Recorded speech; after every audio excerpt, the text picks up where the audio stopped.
मिया और टोबी को लगा कि उनका रोमांच खत्म हो गया है, लेकिन घड़ी का जादू अभी बाकी था।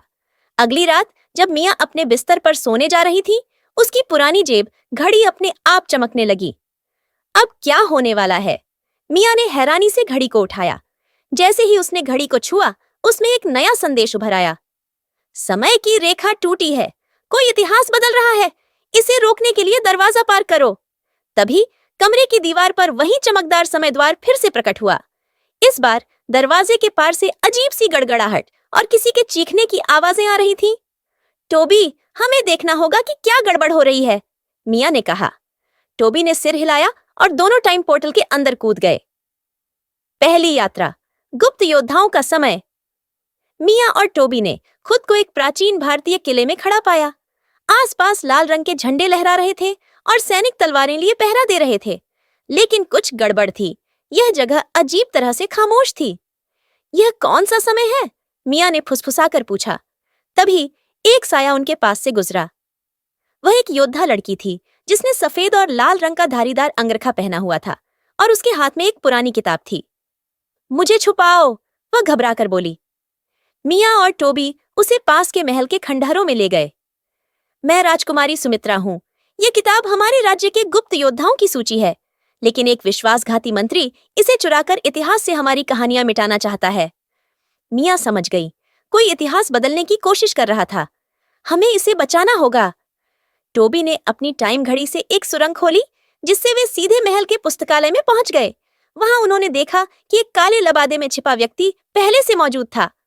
तुम्हें यहाँ नहीं होना चाहिए, उसने गरज कर कहा। लेकिन मिया ने जल्दी से किताब की असली प्रति एक गुप्त दराज में छुपा दी और टोबी ने समय घड़ी से उस व्यक्ति को कुछ देर के लिए रोक दिया। राजकुमारी सुमित्रा मुस्कुराई। अब इतिहास सुरक्षित था। दूसरी यात्रा, खोया हुआ द्वीप।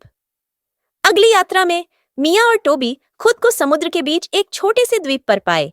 चारों तरफ टूटे हुए जहाजों के मलबे थे और हवा में कुछ अजीब सी फुसफुसाहट गूंज रही थी।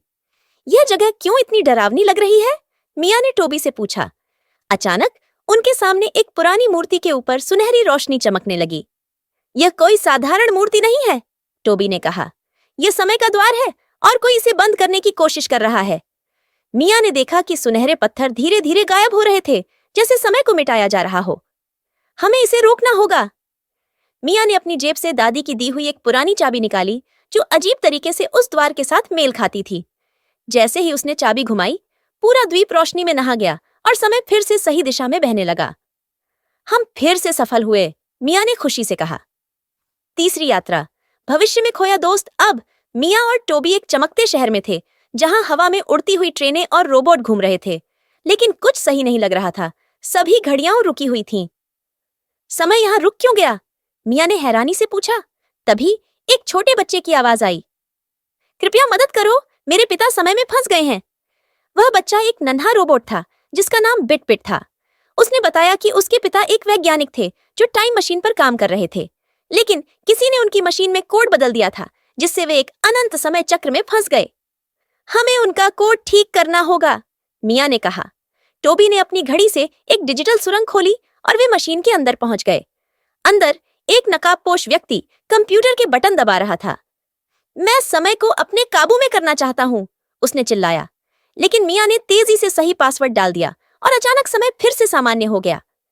बिट-बिट के पिता वापस लौट आए और खुशी से बोले, तुमने समय को बचा लिया मिया। घर वापसी, लेकिन एक नई चेतावनी। अब मिया और टोबी वापस अपने दादी के घर में थे। घड़ी शांत थी, लेकिन तभी उसमें एक नया संदेश उभरा। कोई समय को हमेशा के लिए मिटाने की योजना बना रहा है। अगला मिशन जल्दी ही आएगा। मिया मुस्कुराई। क्या वह फिर से एक नया रहस्य सुलझाने के लिए तैयार थी? तुम क्या सोचते हो?